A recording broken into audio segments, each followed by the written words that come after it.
తమిళనాడులో మదురైకి ఒక 10 కిలోమీటర్ల దూరంలో తిరుప్పరకుండ్రం అనే ఒక టెంపుల్ ఉంటుంది. ఆ టెంపుల్లో మూలమూర్తి సుబ్రహ్మణ్య స్వామి. అదే తమిళులు మురుగన్ అని పిలుచుకుంటారు కదా, మురుగప్ప అని. తమిళులకి మురుగన్ ఆరాధ్య దైవం, మనకి వెంకటేశ్వర స్వామిలాగా. రాముడు, కృష్ణుడు, శివుడు, దుర్గా ఇలాంటి దేవీ దేవతలంతా ప్రపంచవ్యాప్తంగా ఉన్న హిందువులందరికీ ఆరాధ్య దైవాలైనప్పటికీ ఆయా రాష్ట్రాల్లో కొంతమంది దేవీ దేవతలు ప్రత్యేకించి ఆరాధ్య దైవాలు అవుతూ ఉంటారు. ఎగ్జాంపుల్ టు సే, బెంగాలీలకు దుర్గామాత, మన తెలుగు రాష్ట్రాలకి వెంకటేశ్వర స్వామి, కేరళియన్స్కి అయ్యప్ప, అలాగే తమిళులకి మురుగన్ ఆరాధ్య దైవం. అందుకే చూడండి, మీరు తమిళనాట ప్రతి ఊర్లోనూ మురుగన్ ఆలయం ఉంటుంది. మన తెలుగు రాష్ట్రాల్లో ప్రతి ఊర్లోనూ వెంకటేశ్వర స్వామి ఆలయం ఉన్నట్టు అనమాట. అంత ఫేమస్ అక్కడ మురుగన్ అంటే. అయినా సరే ఒక 6 మురుగన్ టెంపుల్స్ తమిళనాట చాలా ప్రశస్తమైనవి వాళ్ళ శాస్త్రాల ప్రకారం.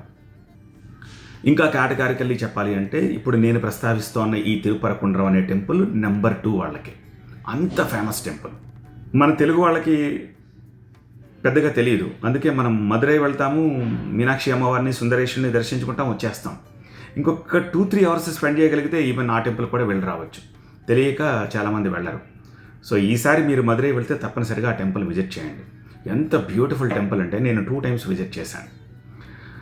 ఆ టెంపుల్ చూడడానికి ఒక గోపురం కట్టారు కాబట్టి ఇప్పుడు టెంపుల్ అన్నారు, కానీ అదర్వైజ్ అది టెంపుల్గానే ఉండదు. ఎందుకంటే ఒక పెద్ద కొండను తొలిచి ఆ టెంపుల్ని కన్స్ట్రక్ట్ చేశారు. బయటికి నుంచి అపీరెన్స్ టెంపుల్ లాగా ఉండదు, కానీ టెంపుల్ లోపలికి వెళితే ఆర్కిటెక్చర్ చూస్తే మీరు మెస్మరైజ్ అయిపోతారు.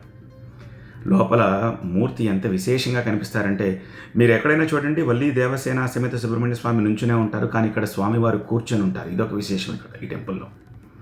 నాట్ ఓన్లీ స్వామివారు, ఇంకా ఇతరత్ర హిందూ దేవీ దేవతలంతా కూడా టెంపుల్లో ఉంటారు. పరాశర మహాముని, వేదవ్యాసుడు లాంటి మూర్తులు సైతం మీరు చూడొచ్చు.